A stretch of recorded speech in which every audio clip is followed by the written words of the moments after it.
अभी के बड़का खबर महासमुंद ले बता दिन कोमाखान पुलिस 2 करोड़ रुपया के गांजा जब्त करे है। ओडिशा ले यूपी आवा ट्रक ले 2 करोड़ रुपये गांजा जब्त कोमाखान पुलिस तो बता दी के बड़का महासमुंद के कोमाखान पुलिस टेमरी गांव में ट्रक ले 11 क्विंटल गांजा जब्त करे है, जेकर कीमत तकरीबन 2 करोड़ रुपये बताए जाते।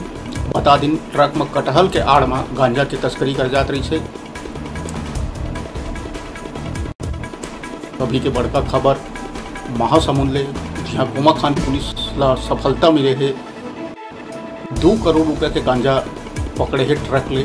बता दिन ओडिशा ले उत्तर प्रदेश जावत रही ट्रक कटहल के आड़ में 11 क्विंटल गांजा घलो करी से जेला कोमाखान पुलिस जब्त कर लिए है। मामला में आरोपी मन घलो गिरफ्तार कर लिए है।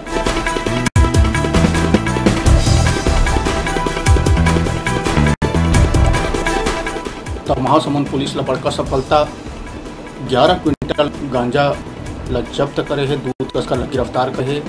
टेमरी गांव में घेराबंदी कर ट्रक में गांजा जब्त करे गए। बता दिन कटहल के आड़ में आरोपी मन गांजा ला ओडिशा ले यूपी ले जात रही से।